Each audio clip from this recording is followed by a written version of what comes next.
राष्ट्रगान के बारे में जानता है लोग कि सबसे पहले कब गाया गया था? कब गाया गया था सबसे पहले? सबसे पहले गाया गया था 11 सितंबर 1911 को। कब? 11 सितंबर 1911 को गाया गया था। मतलब कि आज़ाद होने से पहले राष्ट्रगान गाया गया था। तो सबसे पहले किसके लिए गाया गया था? तो ब्रिटेन के राजा आए थे जॉर्ज पंचम। कौन आया था? जॉर्ज पंचम आए थे।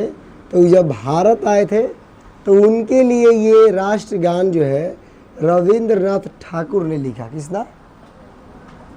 रविंद्रनाथ ठाकुर ने लिखे थे। और 11 सितंबर 1911 को जॉर्ज पंचम आए भारत, तो उनके लिए गाया गया। समझ में आया? तो जब उनके लिए गाया गया 1911 के में ही गाया गया, तो इस पर कुछ न कुछ आलोचना होगा, विवाद होगा इस गाना पर। कहेगी वही गाना फिर राष्ट्रगान अपनाया गया, इसमें क्या दिक्कत रहा? कुछ लोग ये कहे कि मतलब राष्ट्रगान जो है ये ब्रिटेन के राजा के लिए गाया गया है।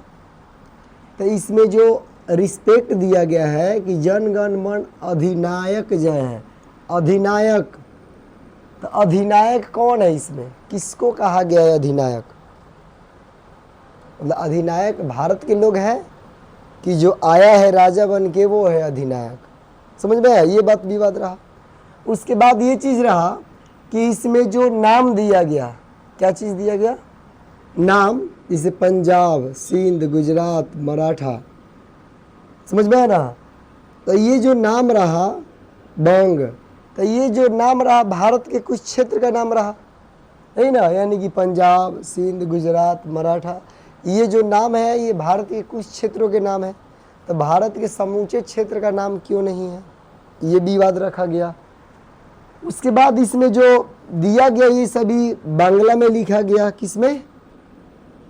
बांग्ला में लिखा गया, जो कि भाषा की कठिनाइता को दर्शाया कि जो ये कठिनता है ये बंगाली जो शब्दावली है इसमें और आसान क्यों नहीं जोड़ा गया। तो ये क्या रहा? आलोचना के लिए रहा। क्या चीज़ के लिए? आलोचना के लिए। और अभी हम लोग देखते हैं तो क्या होता है, इसमें कुछ कुछ लोग गलत गाया करता है। क्या चीज़?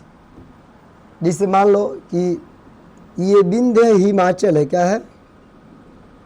विंध्य हिमाचल है, तो इसको एक ही में मिला के गलत बोल दिया जाता है विंध्याचल, है ना? विंध्याचल, यमुना, गंगा। दूसरा चीज क्या है इसमें? बंग। जो बंग है इस बंग को बंगा बोलता है, बंग न बोल के उत्कल बंगा, तो बंगा बोल दिया, ये भी गलत हुआ। उसके बाद इसमें देखोगे ये जो तरंग है इस तरंग को क्या बोला जाता है? तरंगा पढ़ा जाता है। और ये केवल ये नहीं है कि विद्यार्थियों का गलती है, जो टीचर है चाहे मंत्री है जो झंडा फहरा रहा है, उन लोगों में से अधिकांश लोग ये गलती करते हैं। बंग के बंगा बोलेगा, तरंग के तरंगा बोलेगा। समझ में आ रहा है ना? और ये जो उच्छल है और जलधि तरंग, तो इसको 2 बार बोलता है लोग, मतलब डबल रिपीट किया जाता है। तो इस तरह से क्या रहता है, इसमें कुछ गलती रहता है। तो इसके बावजूद भी क्या किया गया?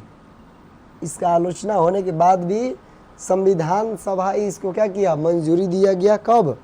24 जनवरी 1950 को इसको राष्ट्रगान के रूप में स्वीकार कर लिया गया संविधान सभा के द्वारा।